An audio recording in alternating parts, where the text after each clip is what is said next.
Capitol Hoops. Today we are down in Fairfax, Virginia with Pau VI head coach Glenn Farello. Coach Farello, we appreciate you letting us in here as we continue our series beyond the X's and O's, and look forward to getting to know you behind camera a little bit better. Absolutely. Welcome, and enjoy having you here. And I want to say as we start is just appreciation for what you do for our wonderful sport coverage of it, and really kind of promoting what these kids do and all the positivity that comes from it. And so I want to thank you just here at the jump. Well, thank you. Appreciate that. Let's start off with a little bit of background on yourself, where you're from, kind of your basketball playing days, and we'll kind of get to current day at the end of that. If I remember my playing days, it was a long time ago. I grew up in Ashtabula, Ohio. It's up in northeast Ohio, between Cleveland and Erie. My father was a coach. He actually was an assistant coach for Bob Ball, who's one of the legendary coaches, was at one point in Ohio, that winningest coach in Ohio state history. Oh, wow. So I was able to get acclimated to the sport rather quickly through that, and played a little bit of college basketball at Grove City College, and then I played shortly for 1 year over in Wales. Oh, really? Yeah, enjoyed that experience. And in fact, I became a player coach at one point over there for one of the local club teams. So that was a lot of fun. It was my first coaching experience.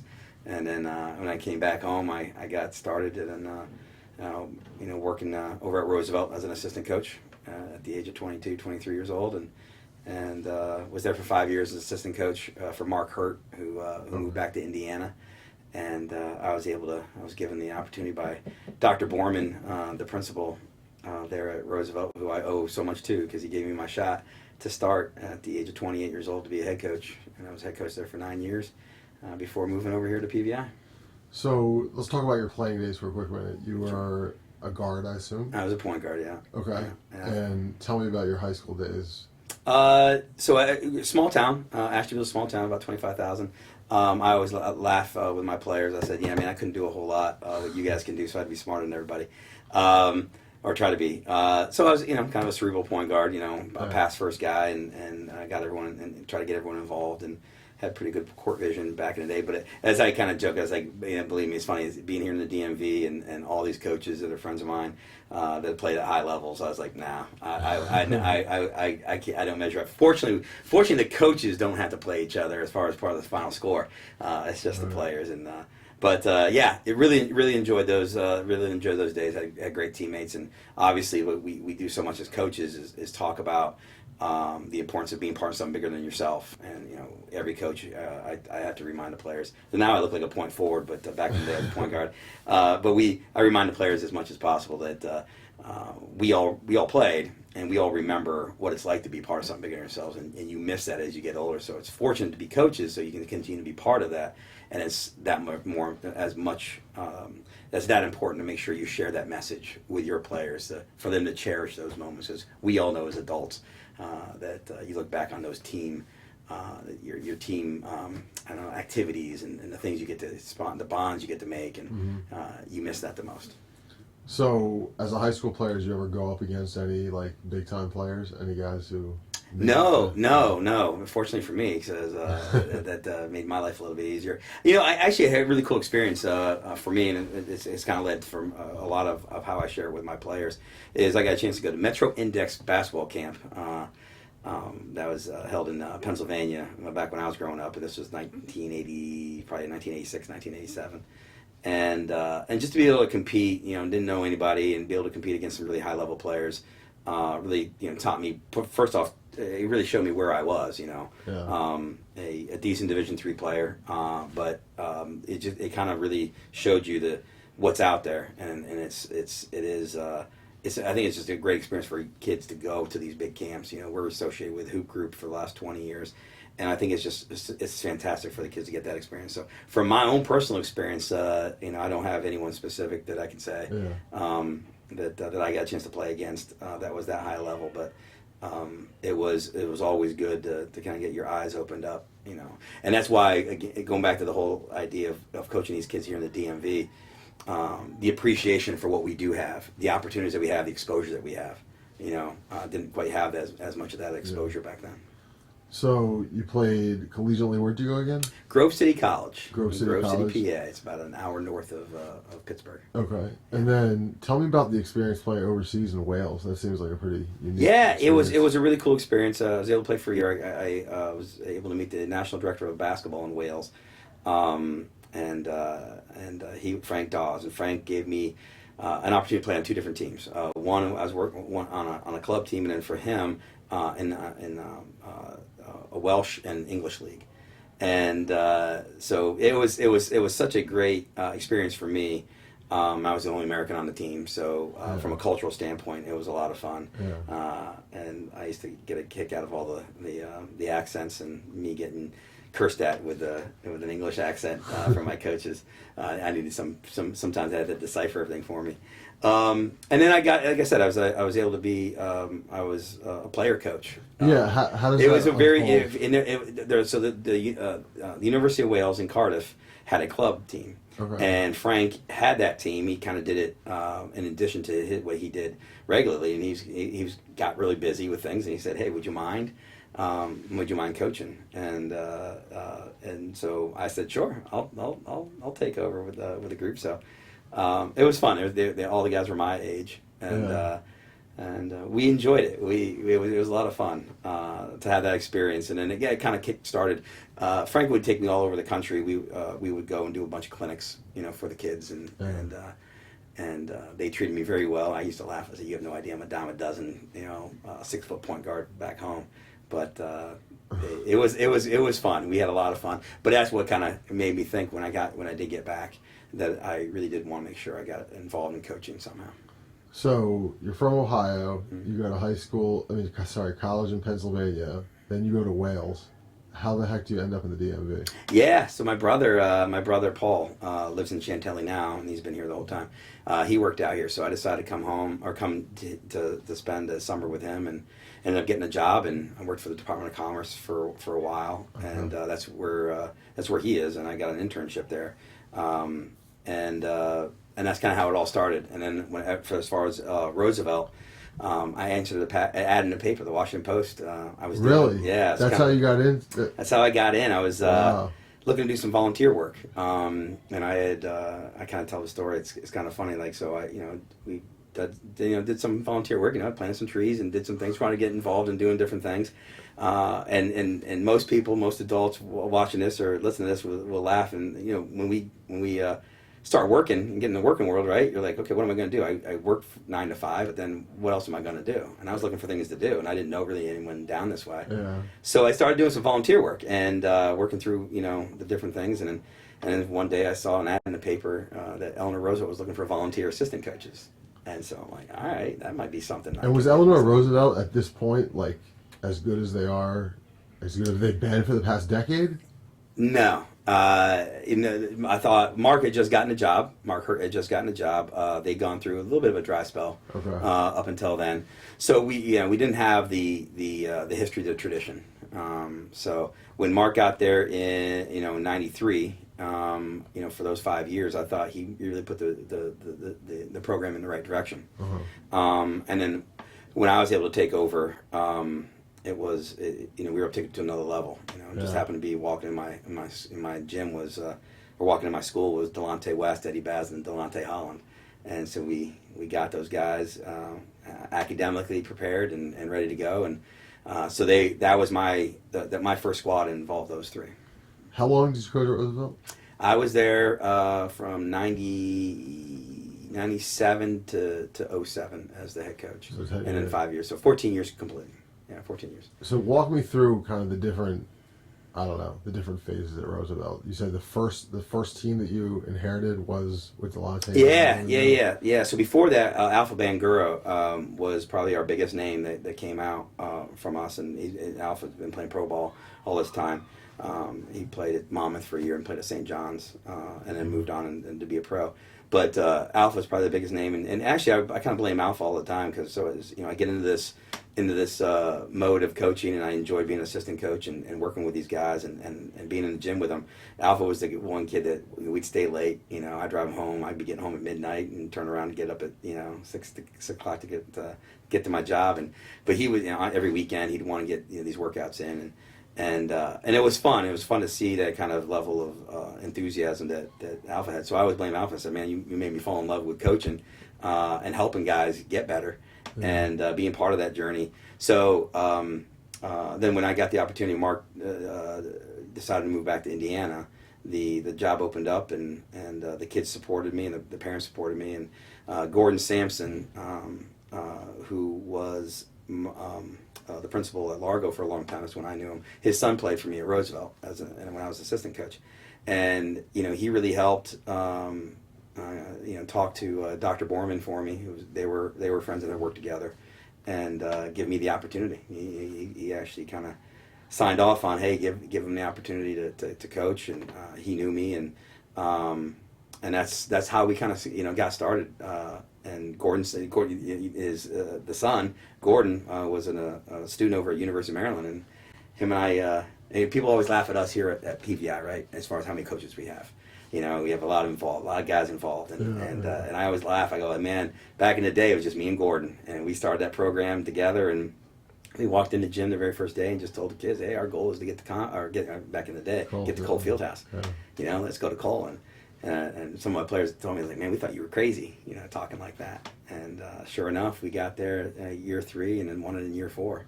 So your first year as head coach, Delonte was what, a sophomore? Or? Delonte West was a sophomore. He actually started out. We actually met out on the playground. He was I had just gotten a job, and we were out on doing some track work, and I looked over and he's shooting on an outdoor court near the school, right there in the school, and bent rim, no net. You knew who he was though at the time. Nobody knew who he was. Oh, really? Yeah, no. He was just got into school as a freshman. He went to school here in Virginia. Lived with his dad. Oh, he did. Okay. So when he came, I saw him shooting a little bit, and I saw him go up and dunk. And I said, "Hey guys, keep running. I'll be right back. I'll be back in a minute." So we went. I went over, talked to him. I said, "Do you go to school here?" He says, "Yes." "What's your name?" "Delonte." And I go, "You think about playing basketball? You can try out for the team?" And he's like, "Nah." I go, "You not interested?" He's like, "No." I go, "Well, how about this? How about tomorrow you just come and play pickup with us? We have open gym tomorrow. Why don't you come through?" So the next day he comes through, and he's just this sophomore, raw but competitive. I said, "Come on over here. Come over here, Dante. Let's talk a little bit about school." And he had missed some time at school, so his grades weren't where it needed to be. Yeah. So I said, "I'll tell you what. You bring me a progress report every Friday, and I'll bring you on for the second half of the year."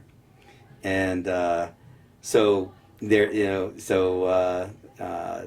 every Friday I got a progress report from him, and he got his grades together, and it brought him on. And so I had him play JV for a couple games, and then we played up at a Laurel, and we lost to Laurel by 20.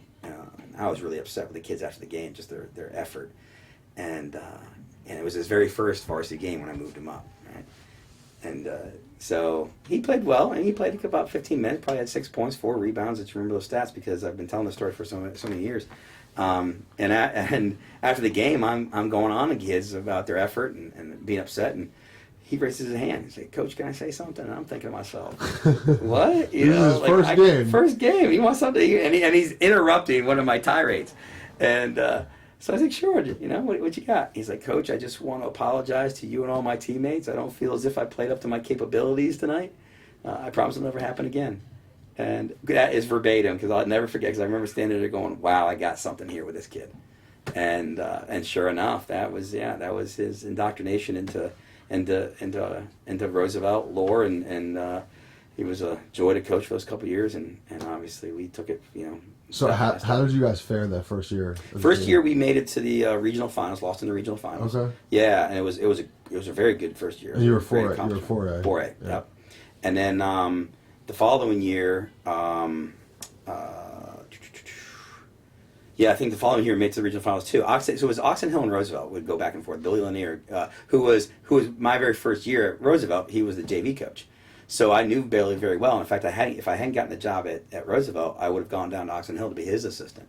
Okay. And so anyway, it was always Oxon Hill and Roosevelt in the finals for a long time. It seemed like every year. Yeah. And then the year 3 we won the regionals, and it was against Lamar Butler and that crew, Phil Goss. They were talented and loaded, but we were loaded too. And So we made it in year 3. Year 2, Delonte broke his thumb right before playoffs, and Delonte West, and so we had a 19-game winning streak, and we ended up losing to Oxon Hill in the regional finals that year.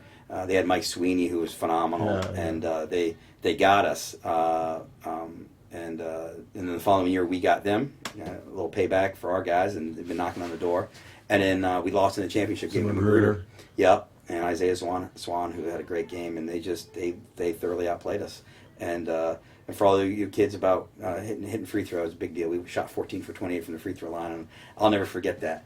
Those missed opportunities. And then the next year, year 4 is when we made a run. We were actually 10-12 during the regular season.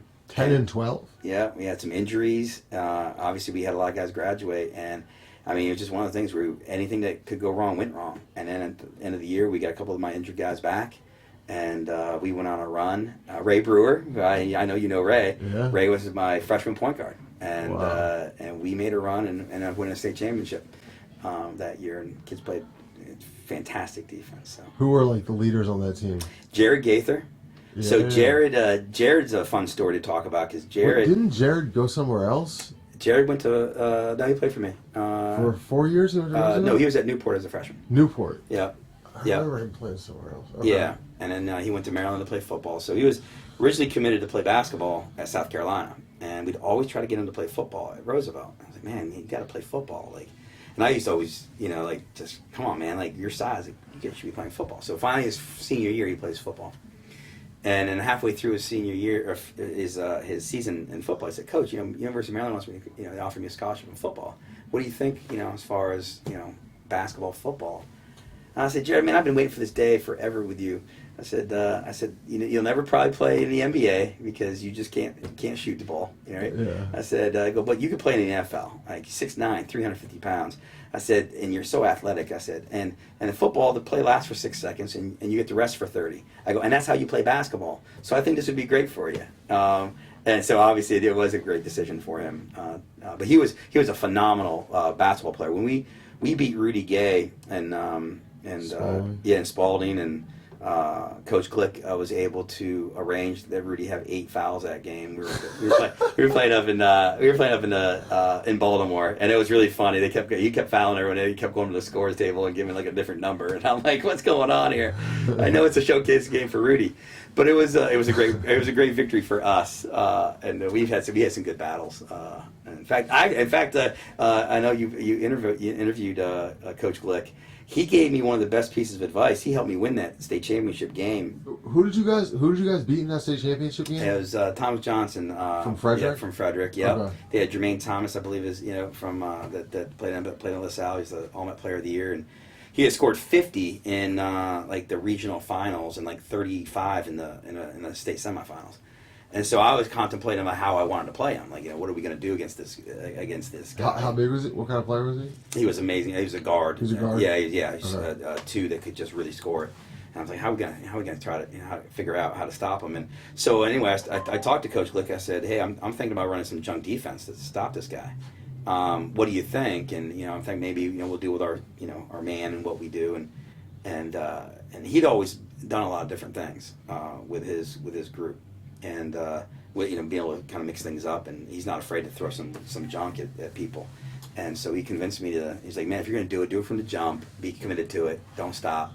And you've given that advice to a lot of people. So I said, you know what, you're right. I'm either you're all in or not. Like don't be halfway in. So elaborate on that. What do you mean by junk defenses? So we we just did a 1-1 on him, Okay. and we run and jumped him as well. So we threw a couple different looks. So we did it out of man, and we also did it out of a zone. But we also, every time we touched the ball, we'd run another person at him.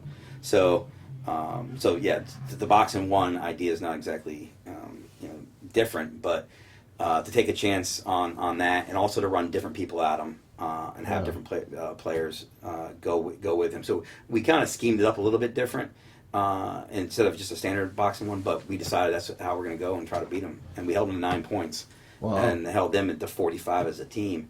But I always tell Coach Lick, I said, if it wasn't for him, because he was willing to give me that advice, and he sat and he watched the game before the semifinals to kind of help me understand what they had and what we could do. So you always appreciate it in coaching, like your friends that are willing to kind of give you some advice, and they've gone through some things, and a lot of people don't want to share too much, or they get consumed. So How did you know Glick? I mean, that was early on in your coaching kind of career. How did you become such good friends with him at such a young age? wow, you know what? That's a great question. Kevin Nickelberry, who's the head coach at Howard right now, new Mike. They had worked together, and so I guess it was through that relationship. That was many years ago.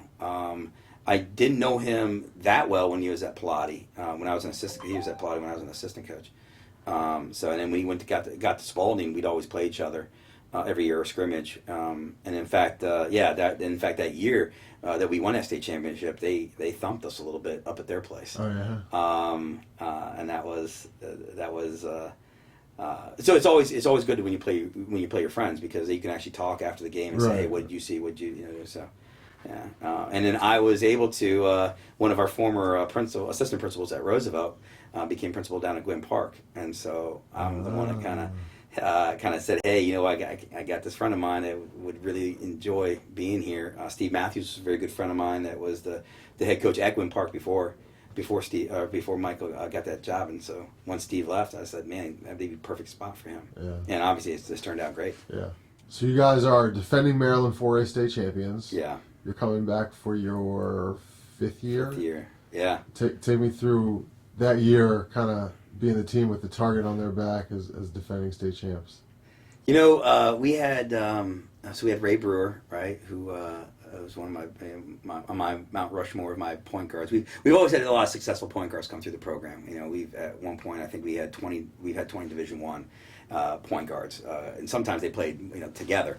So Ray actually played on a team that there were 4 guys that would eventually go on to be point guards for their teams in college. But Ray and Jared Gaither, as I mentioned earlier, Big Jared, kid by the name of Carl Campbell, who was one of my favorite players of all time, just a do everything lefty, 6'1", just with athletic, can score the ball. He one time, Carl once, we were up at Rutgers team camp, and we played St. Anthony's, then we played St. Benedict's, and we beat both of them, which was an amazing day for us. And Carl, had 35, and he matched up against J.R. Smith, and it was a lot of fun to watch that matchup, and it was great for Carl. Carl ended up playing Division II basketball up at New Haven, but he had a great career for us. And so anyway, that group never did win another a state championship, but man, we competed every single year and made a run. Every year we made it to the regional finals. So it was really a lot of those groups. We often talk like Brandon McDonald, BMAC, is an assistant at Towson now. I mentioned Ray Brewer earlier. He works with Takeover. Brendan Strong, who's another one of my point guards. Brendan played under you. Yeah, played for me as well, and he's over obviously with Takeover. And so we've had a lot of guys come through, and we always talk about like whether or not kids tough enough to play, with us. At Roosevelt, we had kids by the name of Patrick Pruitt and Riddell Spanks, who both played at Marymount. And just these kids were just tough, hard-nosed kids, that love to compete. And so we kind of look at these kids sometimes as the generations changed, right? Every generation thinks the younger ones are a little softer, and they might be right. But that group was so we had a great run at Roosevelt. Those 9 years there were special, and those one of the most fun things I've ever done was I had this is year 20, but I think after I want to say after 15. I had a kind of a celebration. I brought anyone that ever played for me at Roosevelt and anyone that ever played me at PVI, and we brought everyone together, right? We had a cookout, and we played pickup. And it was really funny for me because I never even thought of this as we kind of got the team sorted out, and the guys were playing. We had 2 full courts going, and everyone's having a good time. I'm just sitting over there. Where was this at? Here at PVI. And oh my gosh, all of a sudden you look around like, oh, I forgot. I coached all these guys. And they're all maniacs, and they are so competitive. And all of a sudden, it just got serious. It was fun, but it was just the intensity in the gym in the middle of July. And I assume it was ER versus. It was. There was pockets of it. It was like PBI. old school ER, and then it was like then the latest, the guys towards the end, and then with PBI the same thing. And so like my current guys, Right. but it was also the guys that kind of started things with me. I don't know. We had such a blast, but it really kind of put things in perspective too about like just how much fun it's been to coach all these guys. And we have a big family, and all the guys from Roosevelt. I was really worried when I made the move. Because I'd never looked at another job before, and when this opened up, I decided to take this position, and I'm very grateful for everything that PBI has ever done for me. It's been fantastic. I mean, it's the best conference in the country, and I was really worried though that the guys from Roosevelt, that family we had built, we'd lose touch, and instead, no, these guys are all kind of adopted. All these guys, they've adopted this program and have supported and come to the games and come see me during the summers and. Some of the guys that actually come back and work camps, and just give the message back, and it's been a lot of fun. Talk about the move over here. I guess it's sort of a natural progression for a coach who's successful on the public school, high school level to maybe go private or maybe go to the college world. But talk about that transition from being a public high school coach to an elite WCAC private school coach. Yeah, so they're it's been great. I love it. I think I live in Northern Virginia, and even when I was coaching at Roosevelt, that's where I was. It was my job. My career was always here in Northern Virginia. I worked in telecom finance for 20 years. I've been here in the school now for the last 5. But for the 20 years previous, I was always in telecom, so MCI or British Telecom, which is they're both were based out here. So when this job opened up and Levi made the move to the next level to Robert Morris, and actually, funny story behind that was Mike Rice, who hired him. I was friends obviously with both of them, and Mike asked me my opinion of who he should maybe hire. And we were talking about different possibilities. I said, actually, Levi I know wants to gets to the next level. I said, and I think he'd be a great hire. And Mike knew him very well from hoop group camps and all of us working together. And so I said, and actually, if that were to happen, I would go after that Pau VI job. And so it all kind of came together. Yeah. And so yeah, it was at first it was interesting because obviously the recruiting that goes on, and you're talking about high level players and high level talent. We always had we had as many players move on to the next level, move on to the college level. From Roosevelt in the 9 years I was there than anybody in the DMV, and we were a public school, but we had including privates. Yes. Yeah, we had as many as anyone else did, and so we were, and we had a lot of guys that moved on and played professional basketball, played at a high level. So it wasn't like we couldn't coach a high level kid. We had enough of our experience to be able to do that. But obviously, in public school, you don't recruit. So getting used to having to promote, your brand of basketball and your identity and what you want to share and how you're going to do it. That is a big difference between public and private. So having the opportunity to get in this league, I knew coming in we weren't going to light the world on fire right away. Too much respect for all the coaches in the league and how good the league is. So we came in here and we went to work, and we've been under 500. This is year 20, but we've only had 2 years that we've had a record of under 500. And our first year here I think we went 14 and 17. Second year we made a run at very similar to the year that I mentioned about the 2002 state championship at Roosevelt. We had a 500 season, a lot of ups and downs, and then we just kind of stuck with it, and that's one of the things we always talk about in this program is we want to finish strong and just build throughout the year and kind of keep that mentality and not worry so much about the won or loss record, but more importantly, how is you progressing? And that team kept progressing. It was great to watch. And we ended up winning the school's first state championship in 2009. And Eric Green was on that team. Raven Barber, who just came back to visit me this summer. Great to see him. He just won another championship playing overseas. So we had some guys that came in and contributed, and we were able to get things rolling. And how did you guys do in the WCAC that year? We lost in the that year. We lost in the semifinals to Gonzaga. Okay. Yep. We had beaten O'Connell in the quarterfinals, and then and actually had to turn around and beat them again in the the Virginia States. So we were able to get them twice that way. But then Gonzaga, I remember Ian Hummer putting work in against us. There wasn't much we could do that night. And then so then we continued on in one state, and then from that year, just from being able to bring in some young kids, that's when we went with all the young guys the following year. And that following year, Coleman Johnson and Tillman Dunbar were both freshmen on that state championship team.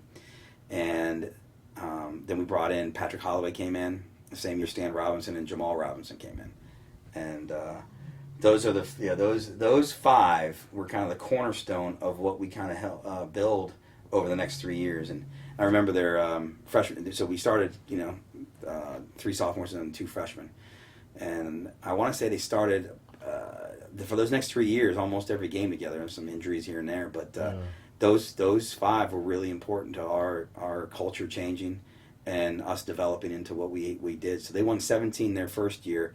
To get 17 and 14 for a young group was amazing. I remember one game we were playing here at home, and we beat a team, I won't mention who it was, in league play, and we got them by 20. And which in our league, you beat someone by 20, that's amazing. It was just the talent level here. Yeah. And I remember during one of our timeouts, it was really quiet, and we had gone on a run, and we're sitting there, and I could hear the other coaches yell at his kids, "They're all freshmen and sophomores.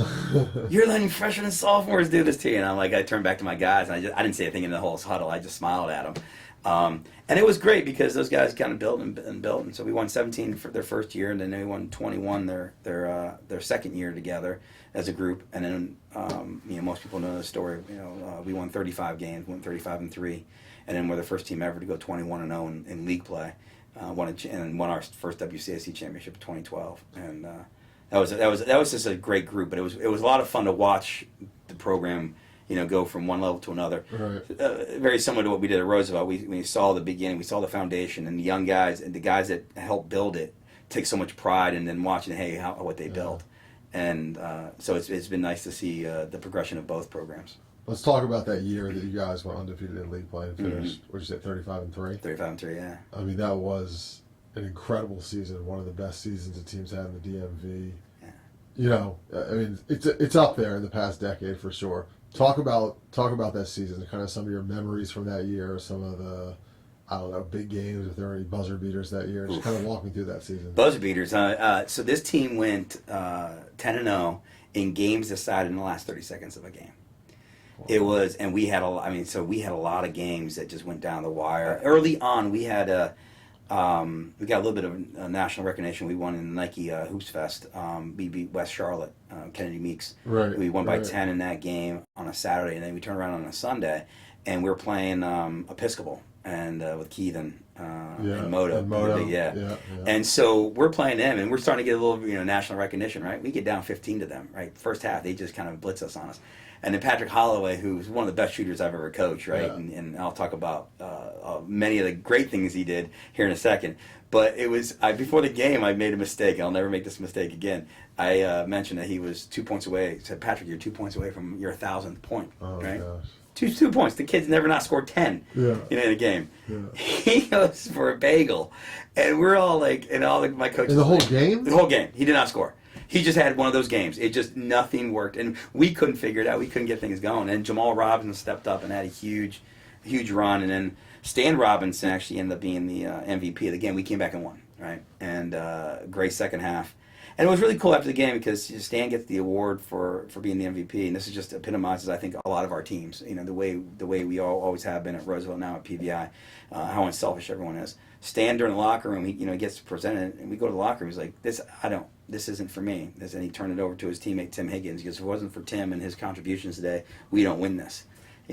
So here's a junior in high school that is thoughtful enough to kind of have that first teammate. But that was getting those victories. We went down to Chick-fil-A, had a couple great wins down there, including Patrick Holloway scoring 10 points in the last minute of a game to help us win. And then we lost to Oak Hill in the championship game. And I think that's when things really turned for this team because we lost to them. They handled us by 20. And our guys were so upset with themselves because they knew they blew the opportunity. They kind of did seize up a little bit in the moment that they had. It's like, we could play with these guys. And they realized coming out of there, like, hold on, we can be on the national level with these guys and with anybody. And so we went on a run in the WCAC coming back and won. Who were your other two losses to that year? We lost in a showcase game in West Virginia to... was that the Coaches vs. Cancer thing? Yeah. To a team from New York. Okay. And then the other loss ended up being to DeMatha in the championship game of the Alhambra.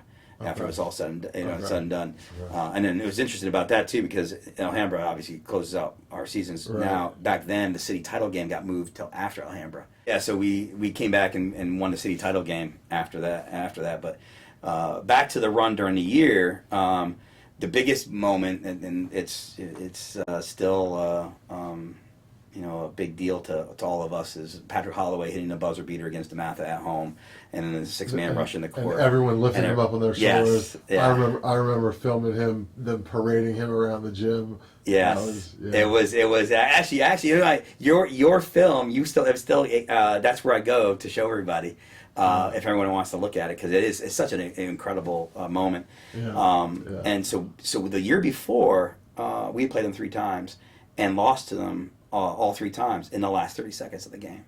They were all close. Wow. Then during the summer, we played them 3 more times, and we beat them all 3 times. And I think that's what kind of got us over the hump of, hey, we can beat these guys. And then during the year, we beat them 3 times during the twice in the WCAC. Where did you play them 3 times during the summer? You play them at DeMatha Summer back League? then, it was DeMatha Summer League, camp? and then DeMatha Summer League and the Rock, and then in playoffs up there. You know what I mean? Like you saw each other. Gotcha. So we beat them twice in the playoffs up there. Gotcha. But it was interesting. Like those 2 years, I mean, every game came down to the last shot pretty much, and then obviously, so that game, that buzzer beater here, and then we ended up having the win in the championship game by 1.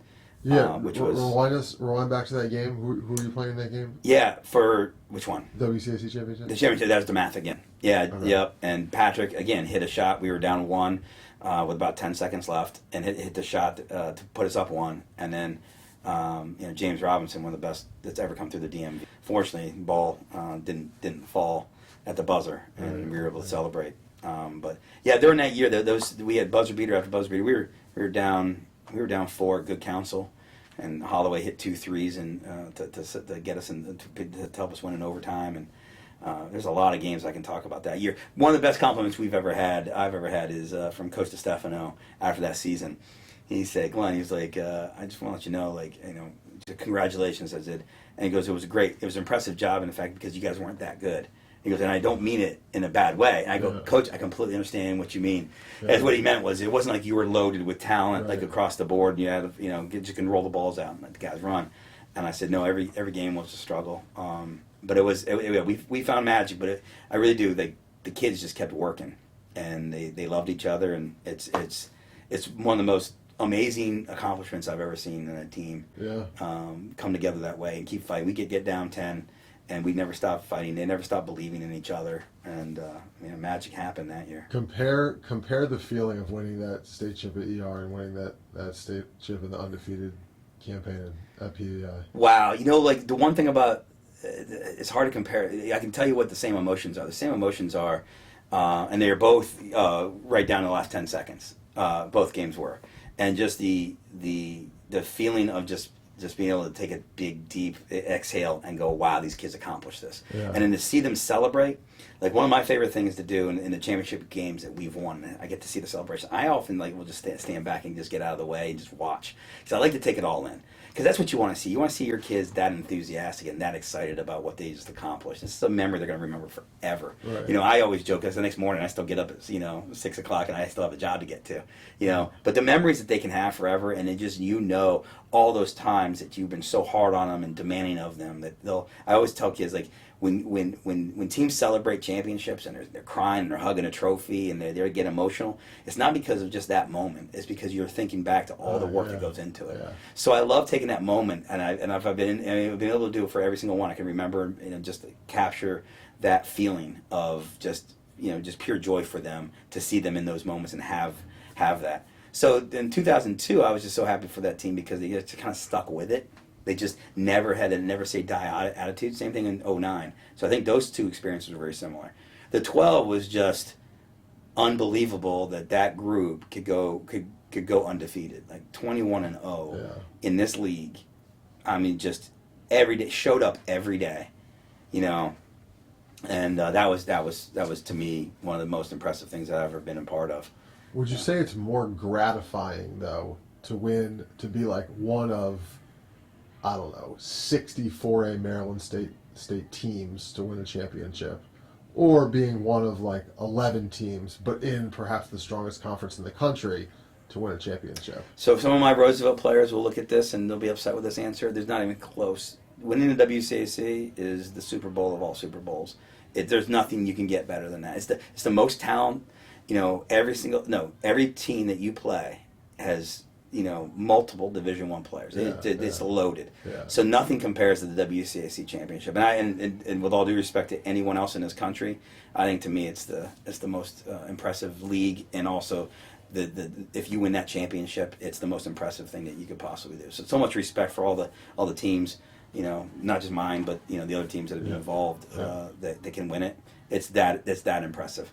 But yeah, it's all apples and oranges, right? It's whatever league you're in and whatever championship you can win. It's you have those opportunities, but no, not even close. Not even close.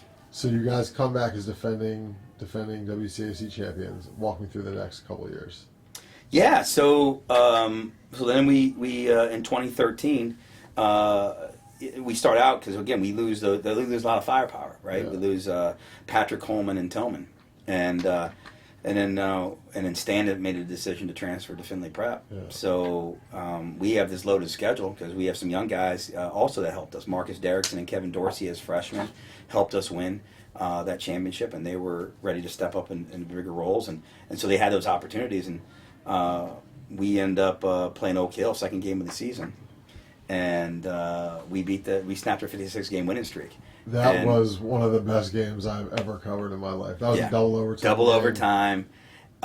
Unbelievable game. And you guys were pretty big underdogs, I would say, going into that game. As well we should be, because we had one senior in Jamal Robinson, and then we had some pieces around him that were with him. Jamal, when I say one senior, that played a lot of minutes and was a starter. So we had one returning starter, is maybe the best way to say it. And then to have the contributions for all these young guys and the way they battled, and it was so much fun to see that. And so it was a heck of a game. The atmosphere was amazing. It was loud. I just remember how hot it was. I remember going into that second overtime, going, "Man, I'm exhausted." I can't imagine how these players feel. Just had some outstanding performances by our guys, and we defensively was just one of the best performances we've ever had. So we snapped their 56-game winning streak, which made it great, because the year before we lost them by 20, right, in the Chick-fil-A championship. And I remember one of their players shot a 3 at the buzzer against us. They made it, to go from 18. Actually, it was 18 to 21. And I remember just standing there going, I can't believe that kid did this. We all know you shouldn't take shooting at the last shot of the game like that. So boy, did I just build that up the whole preseason. We were playing, hey guys, Oak Hill. Hey, I'd show them that clip. Really? Oh, absolutely. And I said, look what they did. Is that how disrespectful? How they have no respect for you. They think they're going to come in and probably beat you again by another 30 because some of the guys aren't here, right? Some of the names aren't aren't wearing the jersey tonight. And our guys went in there and just it was great. It was great. And then a month later, I think we're the only team to ever do this. We knocked them off the number one team, and then we played. We went to Springfield, Missouri, for the Bass Pro Tournament champions. Oh, and that was the game when you guys had back-to-back buzzer beaters, right? We had buzzer beaters 2 nights in a row. That was it was Kevin Dorsey. Kevin Dorsey hit both of them. Marcus Derrickson hit a couple. We had 2 monster games, and to send us, and then we beat Montverde in overtime. That one went. We were down 12 with 5 minutes left to go in the game with no shot clock, and we came back and tied it up to go into overtime, and then we won. So beating 2 number 1 teams in the country, and to have that kind of performance, that was an amazing feeling for our guys. And how did you guys' season end that year? We ended up fair. Yeah. We actually had a great run, and then we ended up losing in the semifinals to O'Connell. And they had Mello and Junior Etow, who unfortunately, was Moving on. There you go. There you go. Yeah. And then I think that all that ending for that year and the disappointment of not being able to win a championship fueled the 2014 run. And that 2014 team was, I mean, in the playoffs, in all 9 games that we won, because we won the WCAC, we won the Virginia State, and then we won Alhambra, and the average margin of victory was 17, and the guys just went through everybody. Run me through that roster real quick. Yeah, so that group, Evan Taylor was the senior. Yep. Evan was fantastic. In fact, I credit Evan. I always think of Evan, like when he was a senior, he had a choice to make, and he could have to fit in with a team where he could be a star. A lot of guys don't understand their role. He accepted, I will be the defensive stopper. I will be the unselfish one because we have a lot of firepower here. I'll be that glue guy, and I'll be that leader. And it changed our whole complexion of our season. And so Evan really stepped up and into that role, and it was amazing. He held Jalen Brown to 6 points in a game we won against Wheeler down in City of Palms. We beat Jaleel Okafor and Whitney Young in that same tournament, and then we ended up losing to Mount Verde in the championship game by 3 against Ben Simmons. It was just amazing to watch Evan kind of really seize control of it, and then Marcus Derrickson and Quadri Smith, who I thought were key components inside and for us, and Josh Reeves did everything. It was all over the place. And we mentioned Kevin Dorsey earlier. Kevin had really stepped up there. Aaron was a freshman then? Aaron was a freshman. Yeah. Aaron was a contributor off the bench and played major minutes. I mean, he played more minutes. In fact, him and Jeremy Roach actually eclipsed him this past year, playing the most as any freshman has ever played in our program. Wow. So Aaron was a big time contributor on that team, coming off the bench. Yeah. And so that was an outstanding group. And to watch them kind of grow. Tyler Scanlon was a freshman on that team. So they all kind of. Didn't you have a couple other young kids that? No, I'm sorry, Tyler was a sophomore. Wasn't there another? Curtis Jones. Curtis Jones was here for 1 year. Yep. Curtis is now at Indiana. We had a lot. That team was a lot of fun because we could beat you in a lot of different ways. We had size. We could still run on you. We went 10 deep, and it wasn't every night it was somebody different, someone stepping up. So which team was better, that team or the team that went undefeated? Get that question all the time. I always say this: the 2014 team was more talented, but they did have lulls at times. That the 2012 team just always found a way to beat you. I had to say this just for the 2012 group. No one beat them. So why would I think that someone else could? Yeah. So 2014, you guys run the table, hit the trifecta at the end of the year, and then coming back to 2015, walking through that season. Yeah, and that's we had Franklin Howard's back from his ACL because he didn't get a chance to play in 2014. Yeah. So I always feel bad, obviously, when kids miss seasons. And we see that happen tonight. Brandon Prentice with Gonzaga last year, Justin Moore, just in our league. Yeah. And then for us, obviously, we went through it with Franklin missing a year. So it's just that's why you enjoy as much as you can in the sport. Yeah. But Franklin and VJ, that's when VJ arrived. Right, Aaron was a little older. How did VJ King arrive here? Yeah, VJ was moving out of Ohio, and his mom, fortunately, the DC area is a great place to find jobs, and so his mom relocated here. They left out of Ohio and came here, and they came to visit. And we had a good visit. Me and VJ hit it off, and he'd fit in perfectly with how we play. And they really one thing. He went to a Catholic school for his first 2 years up in Ohio, and his mom was looking for a Catholic school down this way. And Paul VI is one of the top 50 Catholic schools in the country. So if you're looking for that combination of academics and athletics, I think it's fantastic. Yeah, it is. But there's also a lot of other schools in the WCAC that are really good in terms of basketball that are also Catholic schools. So what do you have to do during that visit to say, hey, PVI's your spot, not St. John's, not DeMatha, not Gonzaga, not XXXXX. Yeah. Well, first off, I never say not to anybody else because I do think we have 10 wonderful programs. Yeah, yeah. And so it's almost like, hey, here's who we are. This is who we are. This is how, because a talent like VJ is going to fit in anywhere, no matter where he goes. Right. It's just a matter of kind of saying, here's what we have to offer. Here's who we are. We hope you like us. This is the opportunity. He wanted to get better defensively. We've always been able to kind of do that, develop our players. Our style of play, I think, is attractive in just how fast we play. Yeah. And just the opportunity and who you play with. And I think it's a huge consideration for all our kids is, our players, they really do love each other. They're a family. There's a brotherhood there. And so our players kind of, you can almost tell like who's going to come based on just watching the interactions with the recruits and then your current players. And we often find out, we know who wants to fit in. So VJ kind of was very comfortable. Got a chance to meet. He knew Frank already. Got a chance to meet Aaron. Was able to just meet a couple of the guys and just say, man, this is a good fit. So. I wouldn't say it's about finding that right fit. And VJ again, we all know how talented he is. He's probably a better human being, and I'm just so proud of who he is. And when he came here, it felt like I'd already been coached forever. And so to have 2 years with him here was a lot of fun. A lot of fun to watch him progress and help us as a program continue to kind of thrive so at that point. It's now VJ's first I was year say here, 7. Yeah, we won 20 Was that the year games. that Quadri started here and transferred? Or was that No, that was 2014. That was the year before that? Yeah. Corey took over. Corey stepped up big time as a sophomore. Right. Yeah, Q left during the championship run.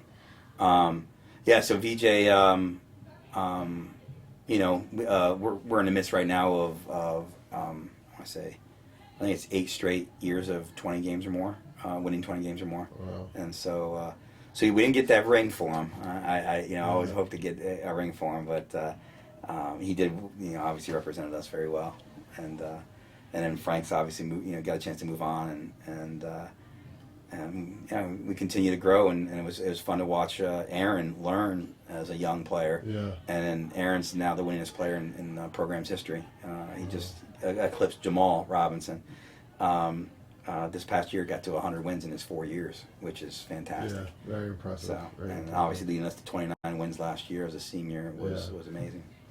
So let's get to current day. You guys last year had a loaded roster, and I think this year you probably have a more loaded roster. I don't know if you guys are the favorite to win the WCAC this year, but I think a lot of people would probably say you are. And if you're not number one, I mean, you're right up there.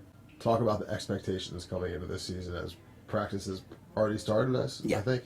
Yeah, my favorite holiday is November 8th, our first day of practice. The kids, I wish them all happy holidays all week and happy practice eve on November 7th. We're ready to go. Last year was great, winning those 29 games, and obviously won was co-champs of the regular season with Gonzaga, losing to them in the championship, and then we lost in the championship in the States. The kids are motivated to come back, but a phenomenal year. Talking about rankings, I mean, preseason last year, some people had us like 6th in the league. So we don't get caught up in that. What I will say to the kids all the time is, when you do get high rankings in a preseason, again, this year we're preseason ranked in the top 25 in the country, and in the DMV, to be thought of that way, it's great because you're getting respect, but you have to go out and earn that respect. Then, okay, so it doesn't score you any points. So I have high expectations. They have high expectations. People always ask me over the years, how do you handle the pressure? Being thought of as one of the top programs, or maybe for that specific year. And I said, no, pressure is when you look down at the other bench and you see their guys are way better than your guys, talent wise, and you're in a lot of trouble. That's pressure. We don't think of that way with these guys, and they're very loose and committed. So I'm excited. We are probably we have the personnel is all just now a year older too. We lost 2 of our top 11 from last year, and we've added a couple pieces. So but even more importantly, all those guys grow up one more year. Jeremy Roach is a sophomore. I'm excited to see what he does and what he accomplishes. Josiah Freeman is a sophomore, so they've already had 1 year under the belt. Anthony Harris is now in his 3rd year. He's an upperclassman. He might as well be a senior. Brandon Slayers is in his 4th year. Miles Latimer's in his 3rd year. All these guys that obviously were here last year. They have they're 1 more year playing together. So we will be different just in the fact that that personnel is all 1 year older. And then, we have 4 seniors, and last year having 2, and then now we go to 4. It's a big difference, and just the mentality and what they can bring. And then all the younger guys, I mean, they are ready, and we don't stop them if they're ready to go. We don't hold them back. So they're going to get that opportunity. Trevor Keel's a perfect example. He's a freshman. Yeah. I have high expectations of him. Yeah. I I always tell the freshmen, I'm not going to treat you like a freshman. I'm going to treat you like a varsity basketball player. So just don't act like a freshman. And I don't think Trevor, just like Jeremy didn't last year. I think Jeremy's took his game to a whole nother level during the season as a freshman. They can come. Yeah, it's fun to watch the progression. Right now, what would you say the number one either weakness or thing that you really need to work on is as the season progresses? Like, what's that one area where, like, from right now to say WCAC playoffs, you really need to improve something? Sure, absolutely. There's we talk about it all the time. It's the physicality and rebounding. Just having that physicality, having that toughness on every possession, and making sure we take care of the glass. And that's always been something that's been important in the teams that we've won. You asked about 2012 and 2014. Yeah. Both of them were amazing rebounding teams. Physicality. Now different. The 14 team was just physically imposing. We had a lot of size and toughness, but just physical appearance wise. The 2012 team was more. They weren't really physical. You wouldn't look at them going wow. And then the way they played, they were very skilled, but they were tough. And they would hit you, and they'd grab every rebound, and we would not get beat on the boards. Yeah. And I think that's one thing with this group. As athletic as we are, as we do have size, we have length all over the place. A whole collection of a bunch of guys that are 6'4", 6'5", and then we have 6'7", 6'8". But I think that's the key, and we all know it. If we bring physicality to every single game, because a lot of times, and especially in our league is such a physical league. They really allow the kids to play. Yeah. So there's a toughness that you have to bring on every single night. And then, of course, whoever makes gets through that 3-game stretch is going to have to be a mentally tough team to be able to handle all that. So I would say that, but from a specific skill on the floor, I'd pay attention to how are we rebounding that night. And if we're taking care of things on the glass, then we have a pretty good shot at winning. We're gonna speed people up. I think we're gonna create some turnovers. We can score. Yeah. We'll be that.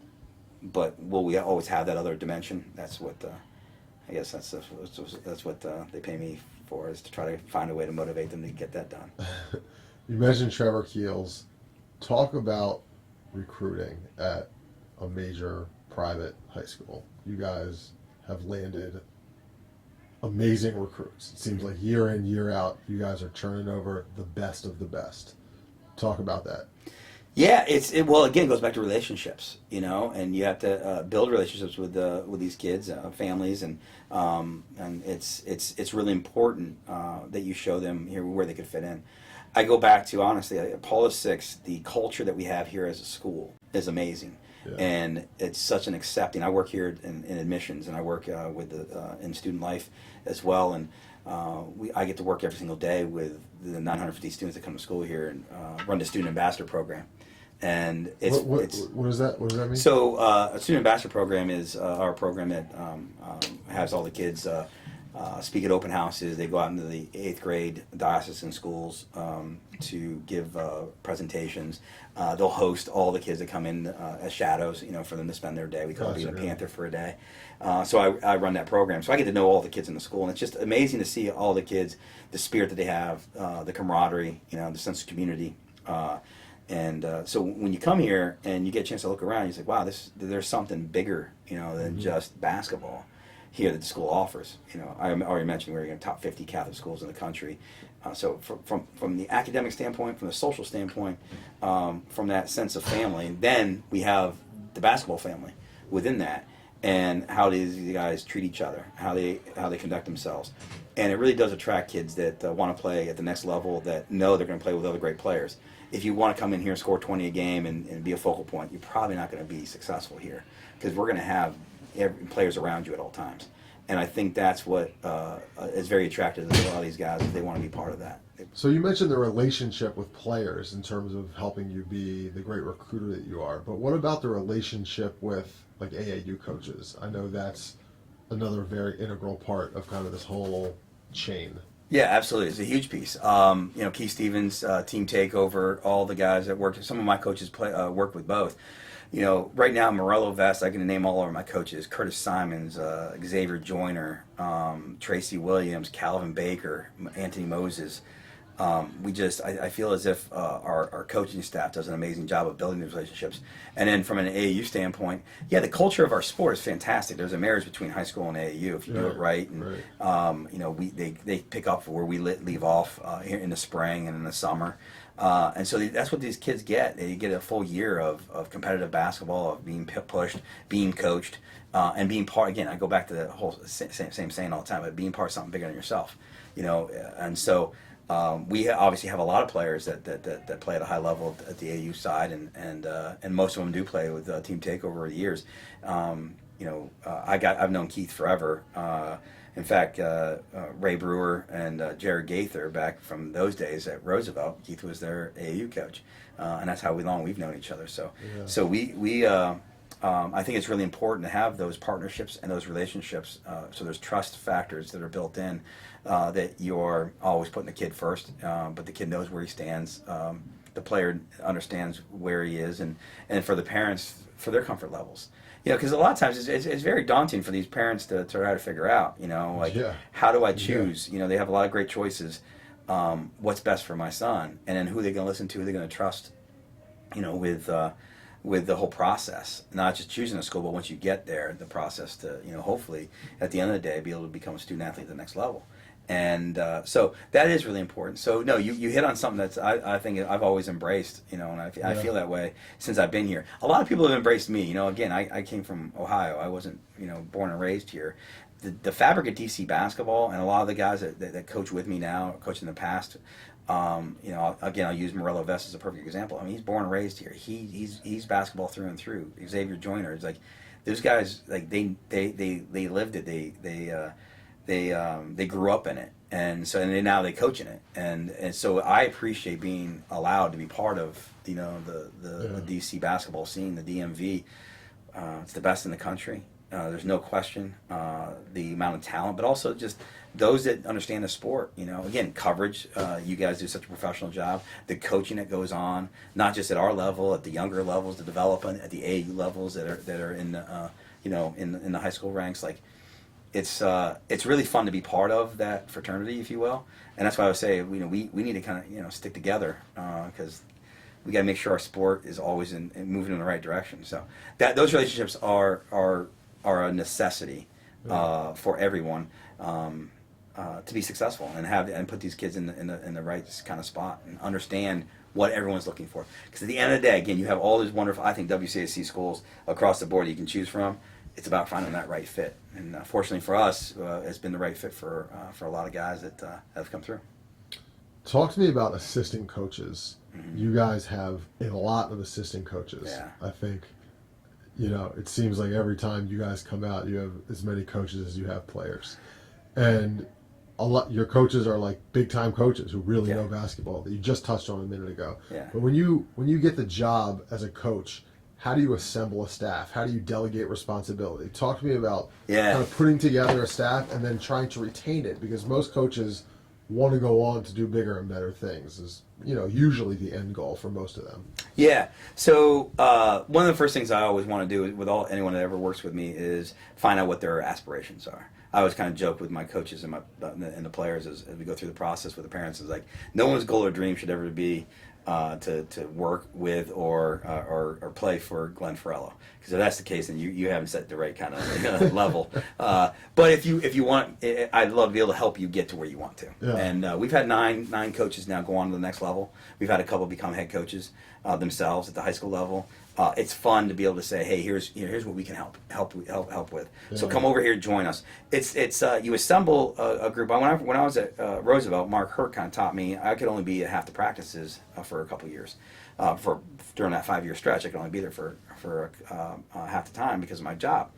And he said 50% of someone great is better than 0%. So you make it when you can. So I've always had the idea of bringing as many guys around my players that are able to contribute, and they all can contribute at different levels. A lot of people don't realize we don't get paid anything in this sport. Let alone I'm the head coach. Let alone the assistant coaches. Yeah. It's volunteer work. It's they all have their own day jobs. They got to pay their mortgage. They have their own families. They have to find time. So I like to have assemble a staff to where it doesn't put pressure on everyone to be here all the time. That they can kind of get here when they can. So because it's a 12-month job, Yeah. a lot of things that go into it. So we've been able to assemble a staff that kind of works all together, and everyone has to understand. It's not all about us; it's about the kids. So that's one of the first things too. You got to look and say, okay, understand that if you're not about the kids, if you just love the game of basketball, which some coaches do, they just love the game of basketball. They want to be. It doesn't work you're not going to be successful as a coach. You have to actually care about the kids. They're 14 to 18 years old. This isn't a business and not the college level. It's a whole different animal, right? Yeah. So when you bring guys in, it's got to be able to look and say, okay, where does everyone fit in? Just like as you put together a team, everyone has to complement each other, and everyone's got to be willing to be part of something bigger, and maybe not have as big a role as they could, otherwise. And then you have to give them a voice. I think you have to give them the opportunity to have ownership in what you do. And I think that's what we have with the group that we have right now. We do have a large staff, but they all bring different skills to the table and all contribute, and are very, very valuable. And it's very important to me to be surrounded by that. So, for example, if two coaches can't make a practice because of work obligations, we still have coverage. It's not just me standing there. And again, go back to the recruiting thing you brought up earlier. It's like, believe me, this isn't the Glenn Farello show. This is a whole team.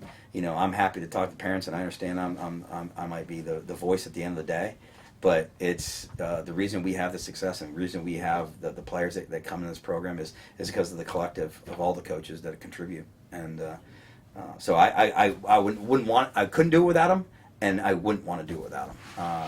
It's fun to be able to spend that kind of time with men that are about the right things and are so passionate about what they do.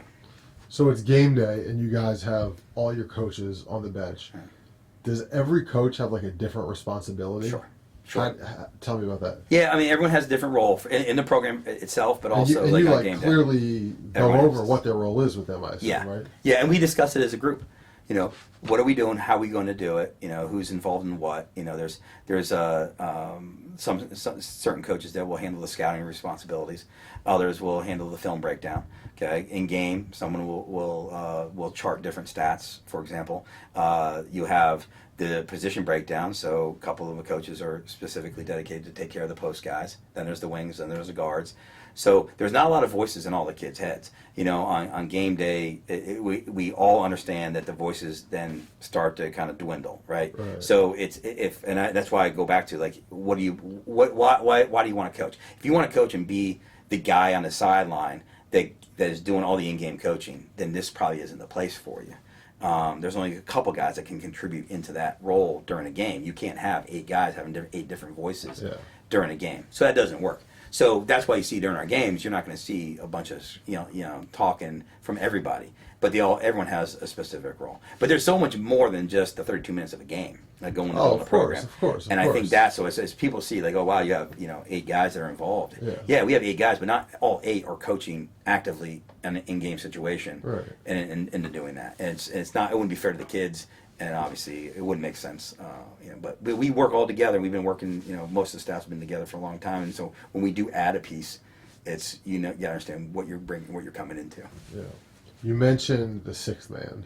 Yeah. It's very unique, your relationship with them. Yeah. You don't see a coach address the fans before the game and go up and shake hands with them, and then after the game, when you guys do your prayer around mid-court, you go over and you like ask the kids name by name to come join you, and then I've even seen after the game you invite students into the locker room. Yeah. You give the post-game talk. Yeah. I mean, talk about kind of your engagement with them and just the whole 6-man situation. Yeah, no, thank you for noticing that.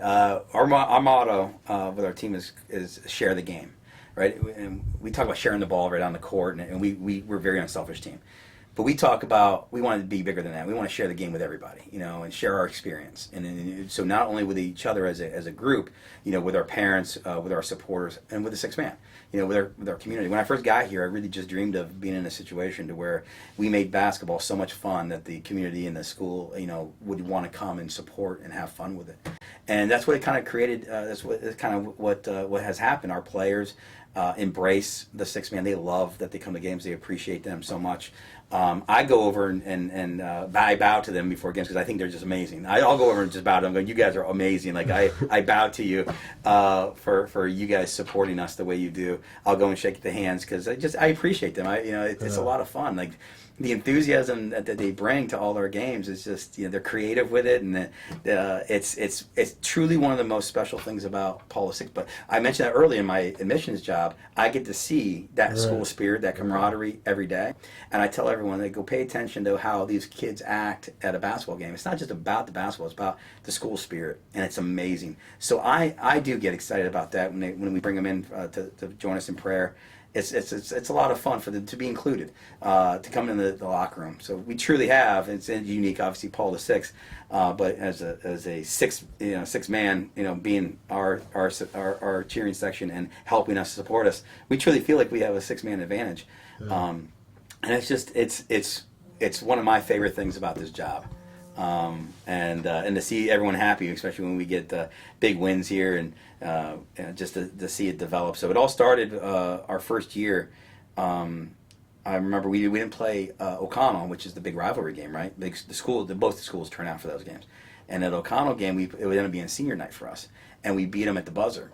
And the whole crowd, it was just amazing. It was intense, and they rushed the court. And I turned to my assistant coach and said, "We need to create this all the time, and this has to be something that we can kind of hopefully build." So yeah, we appreciate the 6-man. I include them in some of our in the past. We've done senior team dinners, and I'll have to take my seniors out. I'll bring the 6-man out with us. The senior leaders of the 6-man, and it's. They're part of who we are and what we want to be, and they love it, and they support us on the road. I remember a game we played at Gonzaga, unbelievable game that we played back in that 2012 season. We won in double. I think it was double overtime. Nate Britt was there, and it was a back and forth affair. It's like 85-83. It's packed on a Sunday, and I look over, and our 6-man shows up, and our leaders are out there, and as Nate's going through his warm up, doing all the stretches. And he was working with their trainer at the time, their strength and conditioning coach. We had one of our guys mimicking the strength and conditioning coach, and we had one of the kids doing all the stretches. And it was the funniest thing. And they're always good-natured, too. They're always it's a good-hearted, good-natured thing. They get it. They get to know the kids of the team. So if you look at Duke and what the Dukies bring in their section, we like to think that we do that here at Pau VI.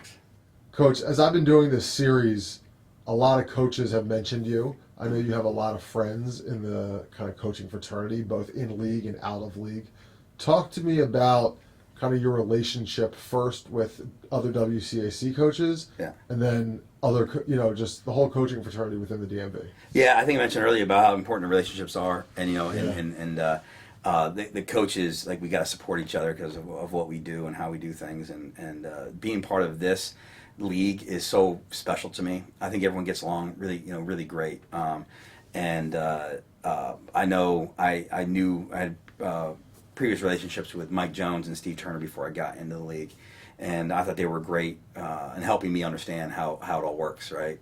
And having that was special to me. Neil Berkman over at Ireton is a very good friend of mine. Sorry to see Sean leave out. He was here for a second, and I've known Sean for many years. But I think Pat's going to do a great job. So I can probably talk about every single one of the coaches in the league. I just have a lot of respect for what they do.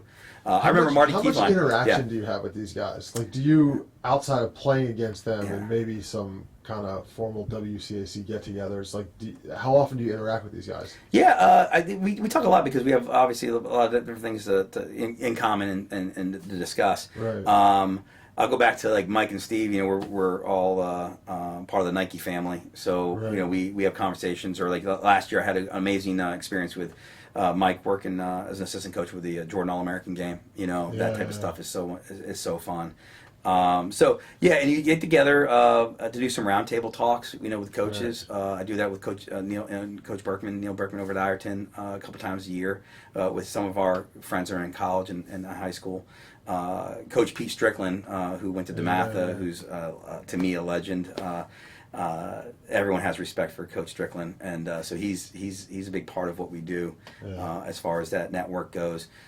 So it's a lot of fun. I was actually going to say Marty Keithline, my very first game here in this league, I lose to Dan Harwood in the state semifinals when I was at Roosevelt at the buzzer, right? And it was a heck of a game. Darnell Dodson hit a 35-footer to tie it up. It was amazing. But anyway, we lose that. That's my last game at Roosevelt. My very first game at PVI was at McNamara. And we lost on a 60-foot shot at the buzzer. Right, we had a 1-point lead, and one of the kids hits a 60-foot shot. So I called Marty after the game, and he picked up, and I was like, Marty, I said, man, I can't tell you how excited I am to be in this league. I said, and I know that was a lot of fun. And if that's how this league is going to be, I mean, I said, I don't want to lose on 60-footers all the time. That's not fun.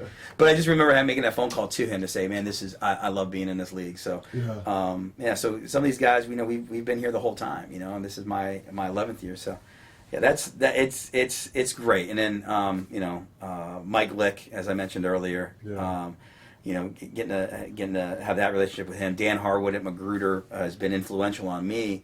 I've always been so rooted in defense early in my career as who I was and the staple of our teams, and then to be able to talk to him and learn from him about the offensive side and just philosophy, it's been a lot of fun.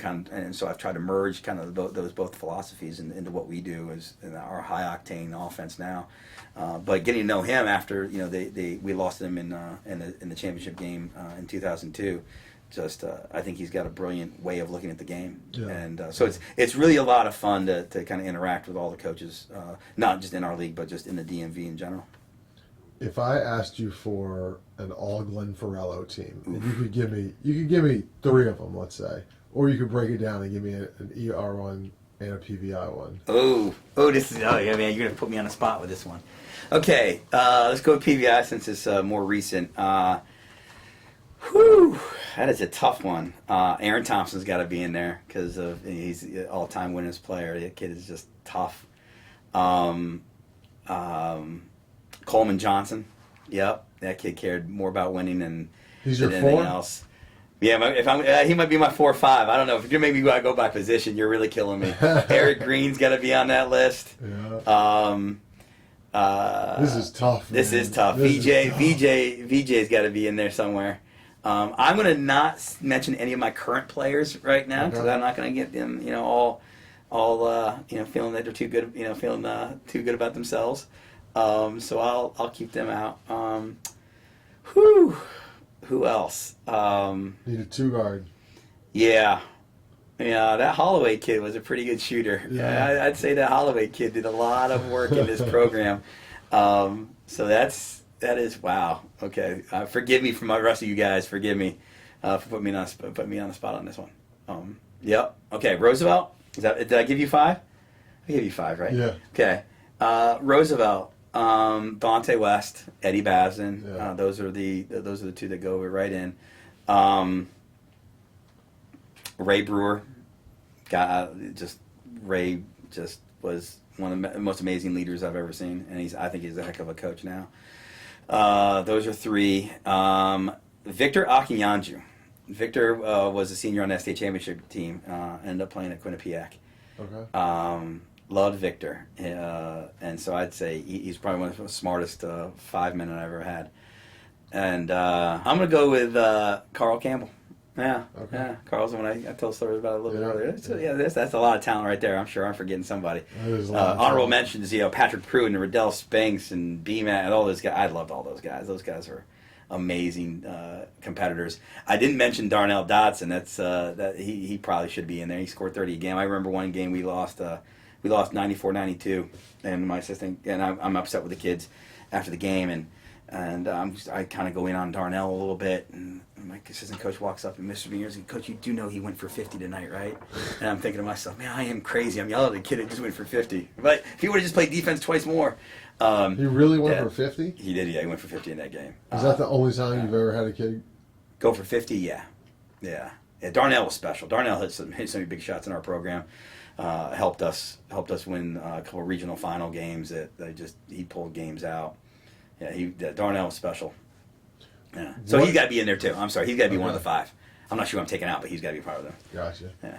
Can you think of the best offensive performance that you've ever coached against in your high school career? Michael Switney, I think he had to put 40 on us, like 40 and 22.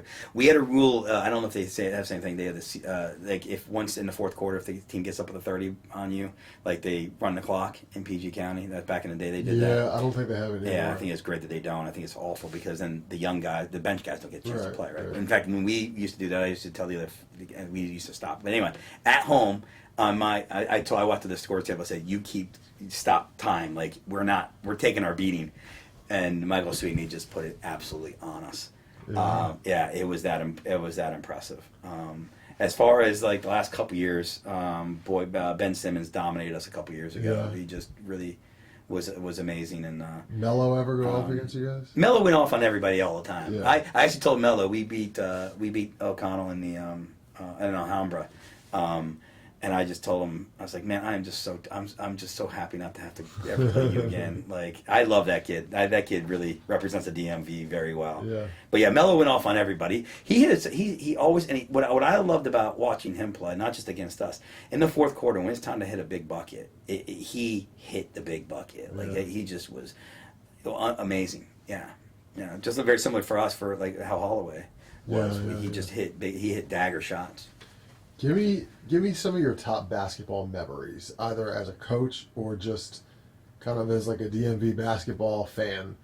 Like, give me a story or two that really resonates. Okay, well, first off, like just from a coach, from a personal standpoint, we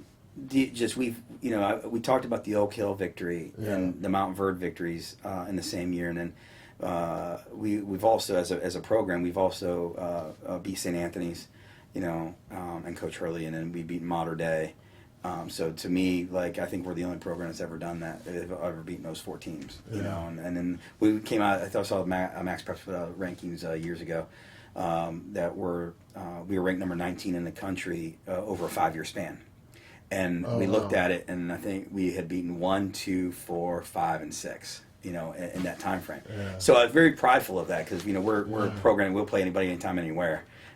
We've always had that mentality. So that's kind of like, those memories are huge. Like and sometimes it doesn't always have to be a victory. I always do laugh though when people do bring up games and I was at that game, and I'm thinking, okay, this is gonna be fun. Like to reminisce about a game that it was a big game, and it always ends up being one of them that I lost. Like man, people are just like, I don't have an ego. I promise. I'm not walking around thinking about all the victories. But man, can someone just tell me about one of the games they saw? That double OT Oak Hill game. There you go. Have to bring that one up. Thank you. I love that. But boy, do I hear about? I tell Coach Harwood all the time. I say, man, I hear about the Magruder loss all the time. Can we just move on from it? So as far as memories,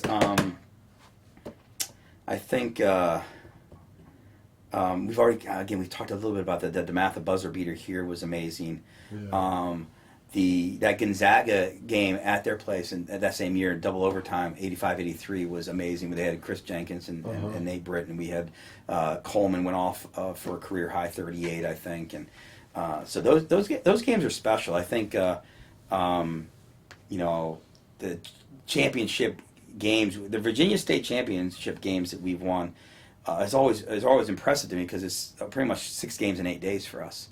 And these guys are on fumes. Can you explain to us how the Virginia State tournament works? Because obviously every private school in the state of Virginia can't be in it because there's hundreds and hundreds of private schools. Yeah. So, like, who's eligible to be in this? Are there teams from like the Tidewater area in this? How does it work? Yeah, so there's different classifications. There's 4 different classifications, and then what they'll have is the top 12. There's a voting system, and there's a ranking system to where at the end of the year the top 12 will make it.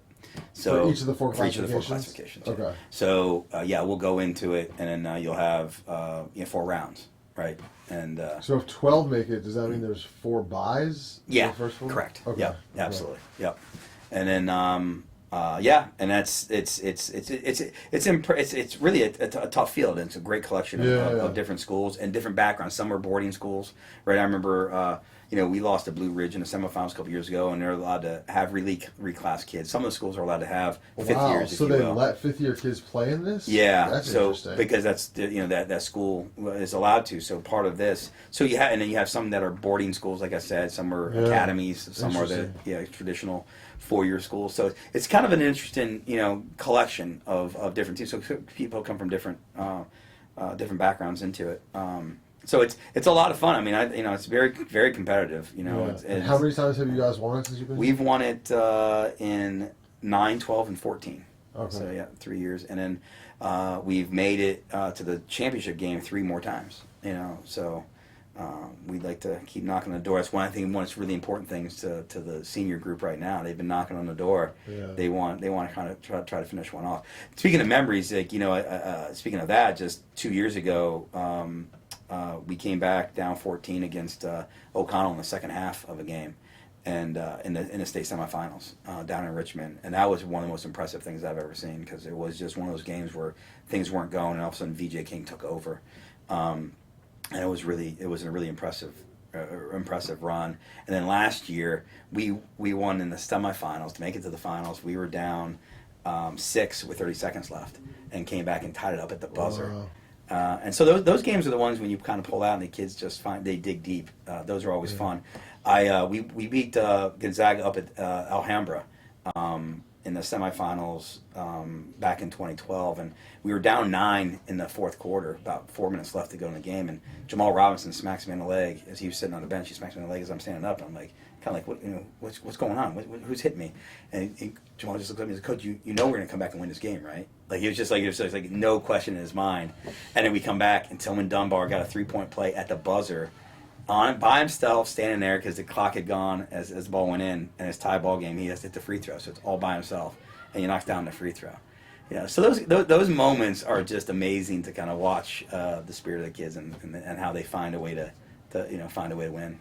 All right, Coach. I'm going to ask you a question that I've asked every coach throughout this series. If there was a pickup basketball game today, and every coach in the DMV was eligible to be picked, who would your first pick be? Whew!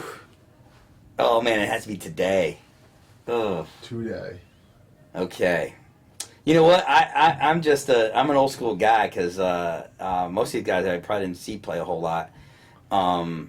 But Mike Jones, when he was at Old Dominion, we didn't even know each other, obviously. But a very good friend of mine was a ODU alum, so we'd go to all the games, and he was on those teams that were just fantastic. So I used to root for Mike. I kind of joke with him all the time. I said, man, I used to watch you play all the time. So I don't think there's anyone right now that I would take over what Mike was able to get done back in the day. I'd go with Mike for what he was able to do now. Who these days? Who are the young guys in the league? Behan's got to be able to still play. Behan's got to be able to get some stuff done, right? So yeah, we'd have to have Pat out there, and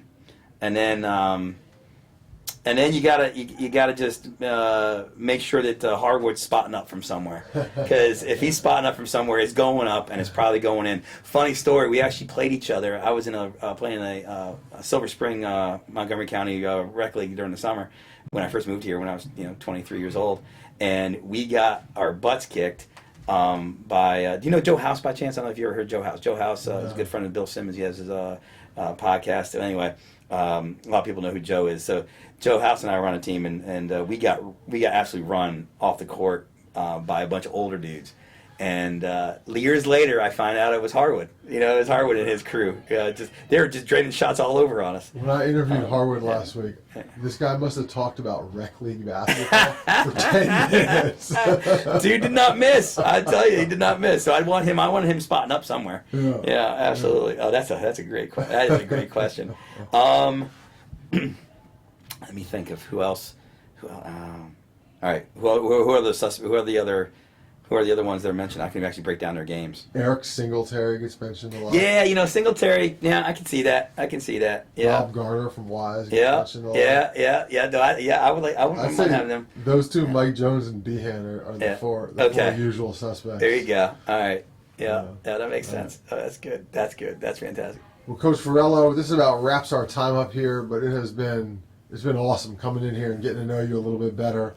If there's anything else that you want to say, the floor is yours. Mark, honestly, I want to thank you again for all the work you do for all of our kids and spotlighting them in such a very positive way. And I also really want to just thank everyone that's been part of my journey. This has been kind of fun because you're making me think about a lot of different things and kind of reflecting back on everything. And this is year 20 for me as a head coach, and I'm grateful for those that have hired me, to give me the opportunity. Mrs. Caldwell here at PVI, Dr. Borman back at Roosevelt, for Mark Hurt to give me a chance to be an assistant coach way back in the day at Roosevelt, and all the coaches that have coached with me that have been part of my program. I'm telling you, you can't do it by yourself. No one can have the success that we've had here at Roosevelt and PVI with the unbelievable kids. And players. And so anyway, I want to thank everyone that's ever been part of my journey. Thank you for that. And then what's actually really kind of special for me, I just actually told this story before about how special the game of basketball has been to me. It also was the impetus of how I was able to meet my fiance, because she was an English teacher here at PVI. Wow.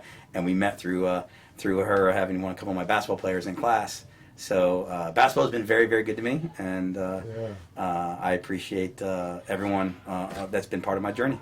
Great. Well, thanks, Glenn. We appreciate it. Can't wait to see what you guys have in store in a few weeks. I appreciate you. Thanks.